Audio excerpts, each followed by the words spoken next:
Mari saudara, kita beribadah bersama. Shalom Bapak Ibu Saudara yang terkasih dalam Tuhan Yesus Kristus. Puji Tuhan, hari ini kita boleh bersama-sama kembali dalam anugerah Tuhan. Kita buka hati kita di hadapan Tuhan.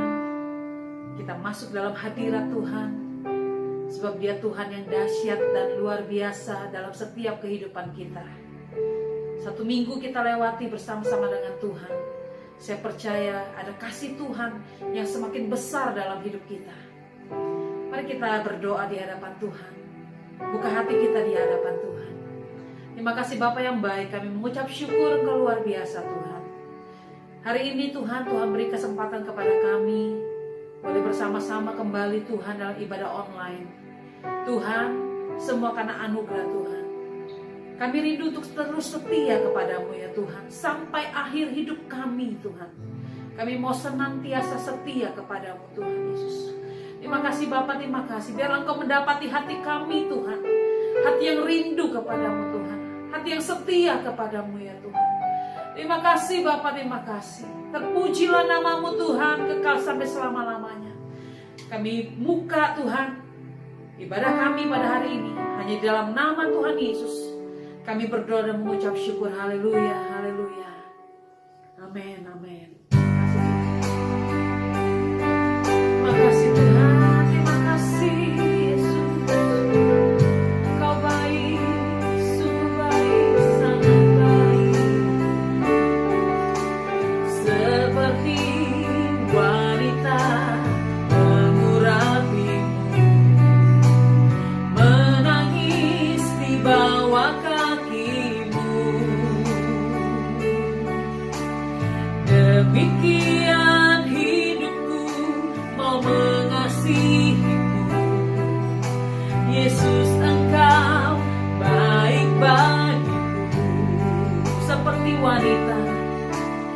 Seperti wanita mengurapimu, menangis di bawah kakimu.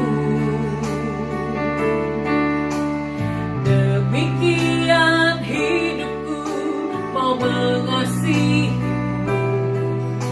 Yesus Engkau baik bagiku. Sampai akhir ku menutup mata, ku tetap setia menanti janjimu. Sampai ku dapatkan mahkota kehidupanku, ku tetap setia untuk melayanimu. Sampai akhir ku menutup mata, ku tetap setia menanti janjimu. Sampai ku dapatkan mahkota kehidupanku, ku tetap setia untuk melayanimu. Sampai akhir ku menutup mata, ku tetap setia menanti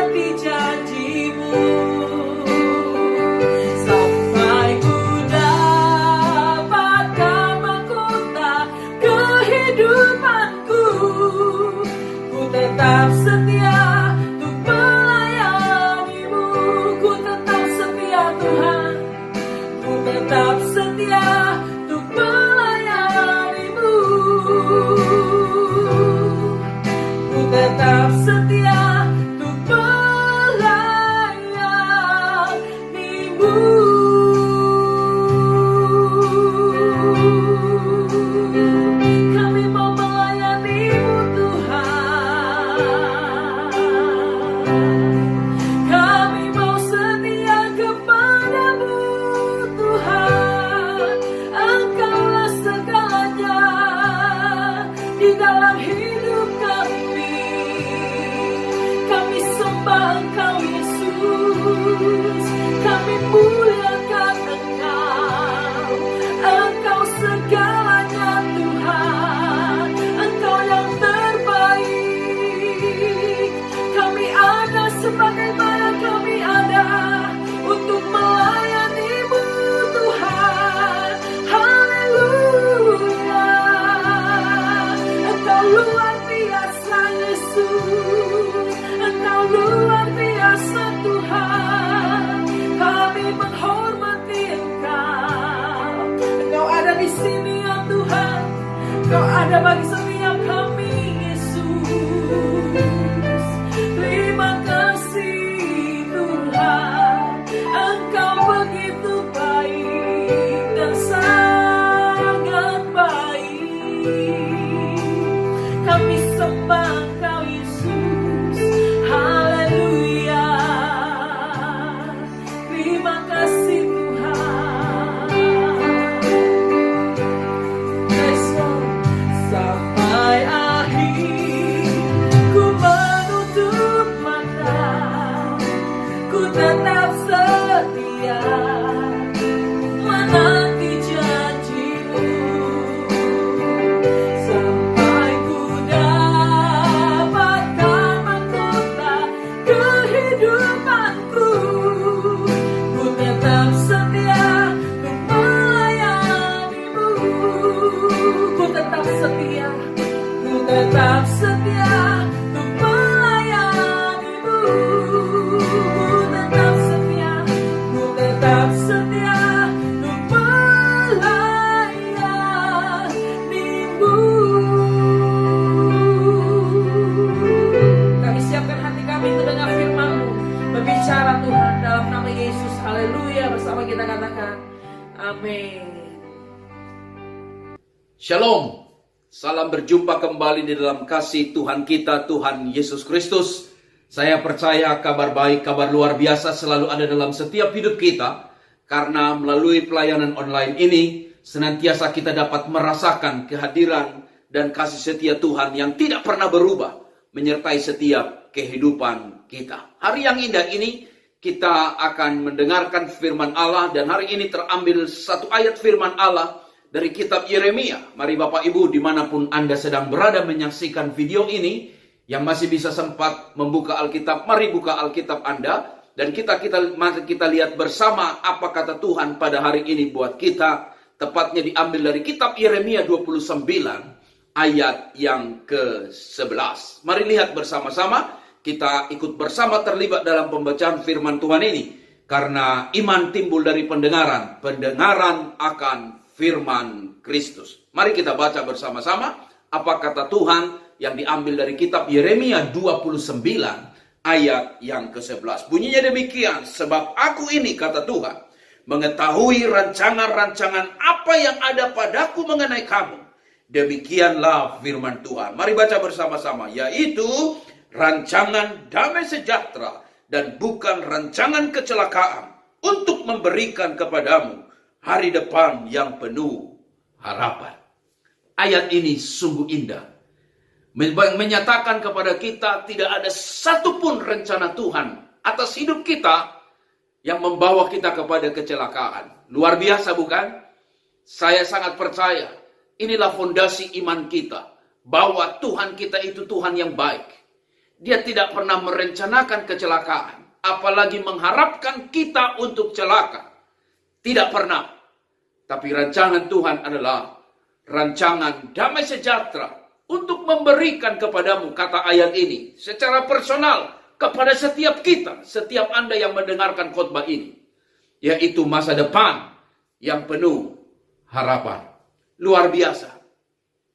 Ayat ini Bapak Ibu disampaikan oleh Tuhan melalui Nabi Tuhan, yaitu Yeremia, di mana firman Allah menjumpai orang-orang Yehuda pada waktu itu yang sedang berada di pembuangan Babel. Bicara pembuangan bukan sesuatu yang nyaman dan enak, tapi pembuangan adalah tempat penderitaan dan kesengsaraan. Tetapi di tengah keadaan seperti itu, apalagi waktu itu mereka mengalami pembuangan adalah atas seizin Tuhan. Karena bangsa ini dididik Tuhan begitu rupa. Selalu mereka melakukan apa yang jahat di mata Tuhan.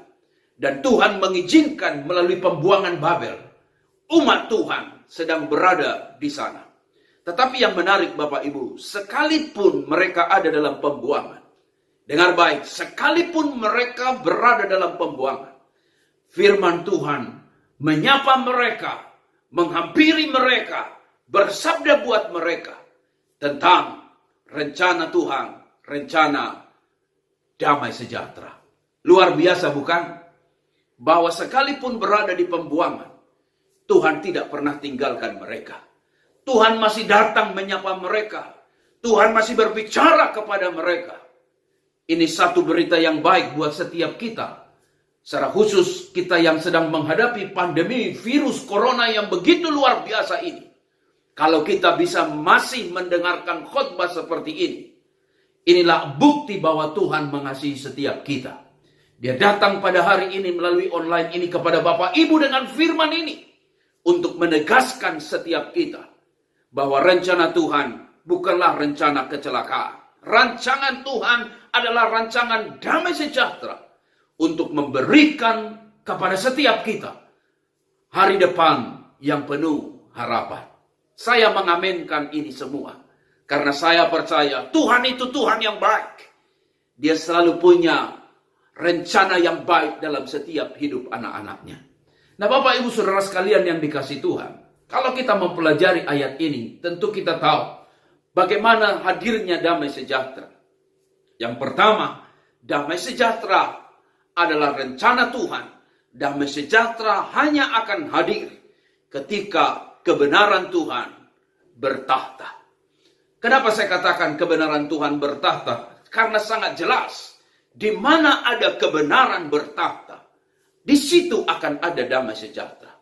Bukankah kegaduhan, kegelisahan, porak-poranda, kekacauan terjadi hanya karena kepalsuan yang muncul?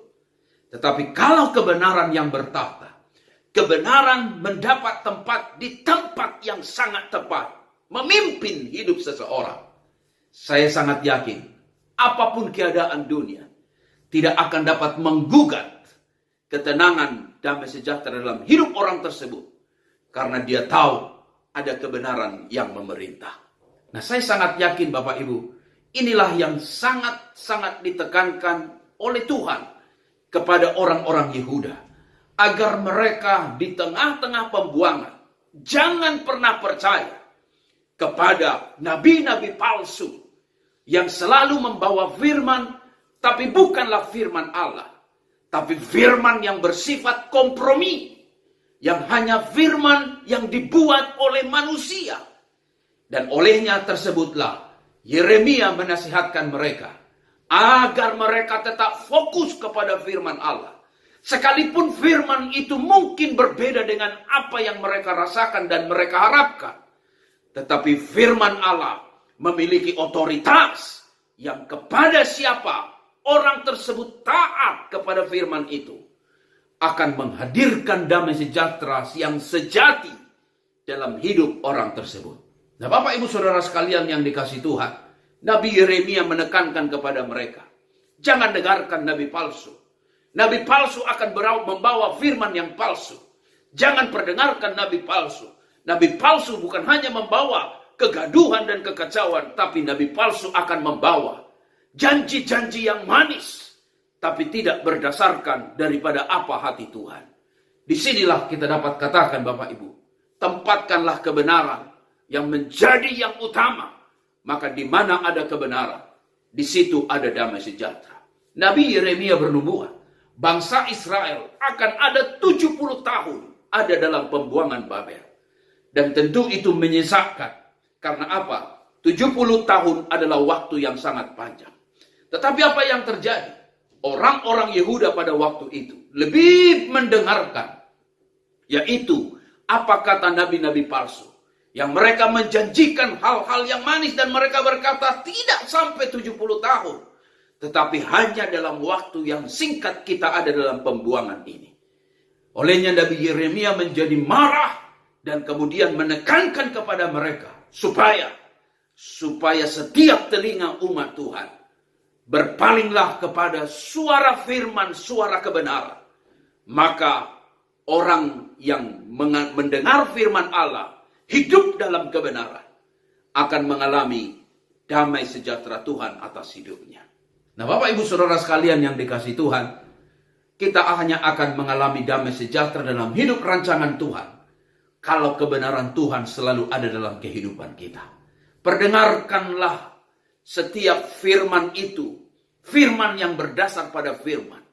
Firman Allah yang hidup. Sehingga saya sangat percaya bahwa firman itu berkuasa untuk menghadirkan damai sejahtera di setiap kehidupan kita. Bukankah damai sejahtera itu bukan berbicara tentang situasi semata yang tenang dan nyaman? Damai sejahtera bukan itu, Bapak Ibu. Damai sejahtera bukan ketiadaan masalah. Damai sejahtera bukan berarti kita lepas dari masalah pergumulan kehidupan. Tidak. Damai sejahtera hanyalah berbicara tentang keyakinan kepada kebenaran. Siapa yang memegang kendali hidup ini? Kalau kita tahu dan kita percaya Tuhan dan kebenarannya yang memegang kendali hidup ini, saya yakin badai gelombang ribut boleh melanda, tetapi kita akan tetap tenang di dalam Tuhan. Ingat Mazmur 62 yang berkata, hanya dekat Allah saja aku tenang, daripadanya lah keselamatanku. Tuhan memberikan ketenangan bagi orang-orang yang dekat dengan Tuhan. Bicara tentang apa? Dekatlah dengan firman-Nya. Engkau akan mengalami damai sejahtera yang sesungguhnya. Yang kedua yang kita dapat pelajari di sini adalah bahwa damai sejahtera hanya akan hadir jika umat Tuhan bertobat dan berbalik kepada Tuhan. Ini adalah sebuah syarat yang mutlak, karena dosa akan selalu menciptakan rasa bersalah, dan rasa bersalah akan berbuah kepada ketidaktenangan, dan akhirnya orang tersebut hidup dalam ketakutan dan kegelisahan. Bapak Ibu Saudara sekalian yang dikasihi Tuhan, bertobat dan berbaliklah kepada Tuhan adalah syarat untuk pemulihan. Dan ketika orang mengalami pemulihan, maka damai sejahtera Allah yang melampaui segala akal akan memenuhi hidup orang tersebut. Mari kita sama-sama bertobat dan berbalik. Karena pertobatan itu adalah Tuhan kehendaki. Tema kitab Yeremia sangat menarik. Buku Yeremia dituliskan oleh seorang hamba Tuhan yang adalah bernama Yeremia, yang juga menuliskan tentang kitab ratapan. Kenapa namanya kitab ratapan? Karena di sana ada seorang hamba Tuhan yang meratap begitu luar biasa. Karena bangsa Yehuda telah meninggalkan Allah. Bangsa Yehuda telah melupakan Tuhan. Dan bangsa Yehuda telah berbalik kepada Allah-Allah buatan tangan manusia. Kepada dewa-dewa yang mereka sembah. Dan membuat itu seorang nabi meratap, menangis. Karena bukankah tangan Tuhan yang membawa mereka dari Mesir menuju ke tanah perjanjian? Bukankah tangan Tuhan yang melindungi mereka? Dengan tangan yang perkasa ada tiang awan dan tiang api. Begitu sempurna manna dihadirkan. Tapi ternyata apa? Mereka bukan membalas kebaikan Tuhan itu dengan kesetiaan. Tapi justru mereka mengikuti dewa-dewa asing yang mereka sembah dan mereka puja. Tema kitab Yeremia adalah bahwa setiap dosa akan membawa kepada penghukuman. Dan setiap perbuatan jahat akan berakibat kepada penghukuman. Tetapi sekaligus juga nasihat bahwa di mana ada pertobatan, di situ rahmat Tuhan akan dicurahkan. Di mana ada hati yang berbalik kembali kepada Tuhan, maka di situ akan ada anugerah yang jauh lebih hebat yang akan Tuhan mau nyatakan dalam hidup orang tersebut.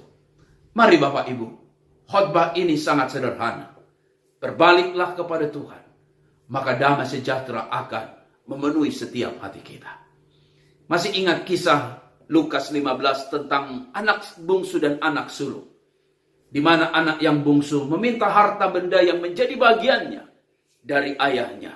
Ayah yang baik itu memberikan apa yang menjadi hak anak tersebut. Uang yang didapat anak bukan dibuat untuk yang baik. Bukan dibuat untuk modal usaha. Bukan dibuat untuk sesuatu investasi. Tapi justru Alkitab mencatat anak yang bungsu ini menghambur-hamburkan uangnya dan hidup berfoya-foya. Waktu membuktikan terjadi kemelaratan dalam hidupnya. Dan akhirnya dia harus ada di kandang babi untuk menjadi seorang penjaga babi supaya dapat menyambung hidupnya. Alkitab mencatat, tiba-tiba ia menyadari bahwa salah seorang hamba di rumahnya pun tidak pernah memakan makanan yang seperti yang didapatnya waktu dia menjadi penjaga kandang babi. Kemudian dia berbalik kepada bapaknya. Dan ketika dia kembali kepada ayahnya, betapa bersuka citanya ayah tersebut menyambut anak itu. Lalu kemudian dia berkata kepada hamba-hambanya, mari kita buat pesta. Potonglah seekor lembu tambun supaya diadakan pesta. Karena anakku yang mati sudah hidup kembali. Anakku yang hilang sudah ditemukan kembali. Anak itu menangis, terseru-seru, menyadari keberadaannya. Sampai dialah berkata kepada ayahnya, ayah, aku tidak hanya berdosa kepada Bapa, tapi aku telah berdosa kepada sorga. Aku telah berdosa kepada sorga. Dia menangis dan menyesali akan perbuatannya. Bapa yang baik itu menyambut anak tersebut. Bahkan memulihkan statusnya. Dipanggilkannya hambanya untuk menyiapkan jubah yang terbaik. Kemudian disematkanlah cincin pada jemarinya. Dan kemudian dipasangkanlah kasutnya. Apa arti jubah, cincin, dan kasut itu atau sepatu itu? Jawabnya adalah, di balik pertobatan ada pemulihan. Dan Bapak ini memulihkan kembali kehidupan anak yang bungsunya ini. Yang telah hilang dan kemudian ditemukan kembali. Kisah ilustrasi ini amat luar biasa. Sedang menggambarkan bahwa di balik pertobatan akan selalu ada janji Tuhan, kebaikan Tuhan, rahmat Tuhan, damai sejahtera dalam hidup orang tersebut. Berbaliklah. Tidak ada kata yang terlambat. Untuk sebuah pertobatan, baliklah kepada Tuhan. Mungkin engkau hari-hari ini sedang jauh dari Tuhan. Sudah lagi tidak berdoa. Sudah tidak lagi beribadah kepada Tuhan. Sudah tidak lagi mencari wajah Tuhan. Bahkan engkau hidup dari satu dosa kepada dosa yang lainnya. Nasihat khotbah ini sangat sederhana. Datanglah pada Tuhan. Dia Tuhan punya tangan selalu terulur kepada kita. Untuk berkata, marilah kepadaku hai yang letih lesu dan berbeban berat. Aku akan memberikan kelegaan padamu. Kelegaan yang sesungguhnya bukan di dunia ini. Tetapi kelegaan yang sesungguhnya adalah hanya ada di dalam Tuhan. Baliklah, datanglah. Dia Bapa yang baik. Dia selalu mau menyambut kita. Dan percayalah, hanya dia yang mampu memulihkan status kita. Dan Tuhan itu, Tuhan yang penuh rahmat, penuh kasih. Damai sejahtera hanya bertata ketika orang tersebut menjadi ciptaan yang baru, mengalami pemulihan melalui pertobatan dan berbalik kepada Tuhan. Yang ketiga, yang terakhir Bapak Ibu, dari khotbah ini adalah damai sejahtera menjadi bertahta jika kita tetap setia dan jadi berkat. Janji Tuhan di dalam kitab Yeremia adalah tentang pemulihan hati, bahwa Tuhan akan mendengarkan setiap mereka yang berseru dan datang kepada Tuhan. Pada ayat yang ke-12. Lalu kemudian dia akan memulihkan segala sesuatu keadaan mereka jika mereka berbalik kepada Tuhan. Dan saya percaya ayat ini sekaligus menjelaskan kepada kita bahwa mari tetap kerjakan hidup iman kita ini dalam kesetiaan dan jadi berkat. Bahkan di ayat sebelum ayat 11 Tuhan berkata, ketika engkau ada dalam pembuangan di Babel, usahakanlah kesejahteraan kota di mana engkau dibuang. Bicara tentang hidup yang produktif. Bahkan disuruh mereka membangun rumah. Dan juga mengusahakan tanah untuk menjadi kebun. Bicara tentang bahwa sekalipun mereka sedang ada dalam masa pembuangan. Supaya mereka tetap setia dan mengerjakan sesuatu apa yang menjadi bagian mereka. Bapak Ibu Saudara sekalian yang dikasihi Tuhan, sekalipun virus ini belum berakhir, jangan menjadi lesu, jangan menjadi lemah, tetap semangat, kerjakan hal-hal yang produktif, minta hikmat dari Tuhan. Saya yakin kita selalu ada jalan yang Tuhan akan izinkan, kita akan jalani untuk kita dapat bisa survive, dapat bertahan di keadaan yang ada ini. Tuhan tidak kekurangan ide, Tuhan tidak kekurangan cara untuk akhirnya memelihara setiap hidup kita. Tetap bersemangat dalam Tuhan. Saya yakin rancangan Tuhan, rancangan damai sejahtera, bukan rancangan kecelakaan, bukan hanya sebuah statement, tetapi adalah suatu kenyataan untuk akhirnya kita yakin hari depan yang penuh harapan menjadi milik setiap kita. Dimanapun Anda Bapak Ibu berada dan mendengarkan khotbah ini, tetaplah setia kepada Tuhan. Jadi berkat. Dan ketika engkau tetap setia dan jadi berkat, damai sejahtera Allah bertahta atas setiap kehidupan kita. Tuhan memberkati. Mari kita satu dalam doa. Bapa yang baik, dalam nama Tuhan Yesus, terima kasih firman yang kami dengarkan hari ini. Sekalipun di masa yang singkat, aku percaya dalam nama Yesus Kristus, kiranya Tuhan Engkau memberkati setiap kami yang mendengarkan khotbah ini. Hamba yakin firman yang keluar dari mulut Allah tidak pernah kembali dengan sia-sia. Sembuhkanlah yang sakit, pulihkanlah setiap kehidupan. Dan aku percaya adalah kehendak-Mu, seseorang berbalik dari jalannya yang jahat dan berbalik kepada Tuhan. Maka aku yakin pemulihan yang nyata Tuhan akan kerjakan. Bagi siapapun yang mendengarkan khotbah ini melalui online ini, jumpai hati kami Tuhan, hati yang tetap melekat kepada Engkau, sekalipun di tengah situasi ini. Dan ketika hati kami tetap melekat dengan Engkau, kami aminkan hanya dekat Allah saja aku tenang. Maka semua setiap kami akan tetap bisa setia, bisa mengalami hidup dalam pemeliharaan Tuhan. Karena kami tahu siapa sesungguhnya yang pegang kendali hidup kami. Terima kasih Tuhan untuk firman-Mu. Biarlah materaikan itu dalam hidup kami. Dan hidup yang produktif selalu ada dalam hidup kami. Terpuji nama-Mu di dalam nama Tuhan Yesus Kristus. Kami berdoa, kami bersyukur. Semua kita yang percaya diberkati Tuhan bersama katakan. Amin. Tuhan memberkati kita.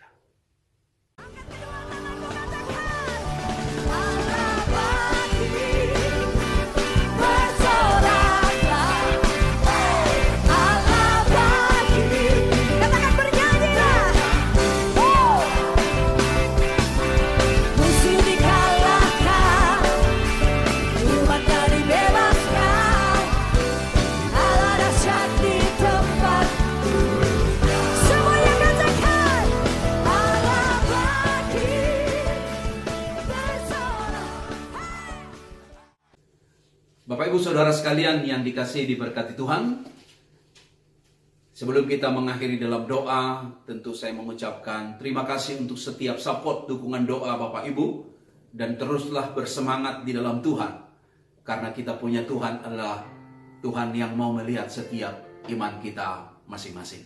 Mari kita akhiri ibadah ini di dalam doa. Angkatkan wajahmu kepada Tuhan, kedangkan tanganmu. Mari kita terima berkat yang datang daripada Tuhan. Bawalah segala berkat yang datang dari Allah Bapa, kasih daripada Tuhan Yesus, pengurapan penyertaan Allah Roh Kudus menyertai keluar masuk hidupmu. Mulai hari ini, besok kekal, sampai Maranatha, hidupmu diberkati Tuhan untuk menjadi berkat bagi sesama. Nyanyikan lagu kemenangan kita. Haleluya. Aku punya Tuhan yang besar, yang telah berjanji dan sanggup menggenapi. Imanku bersepakat percaya kuasanya. Ku terima sekarang kemenangan darimu.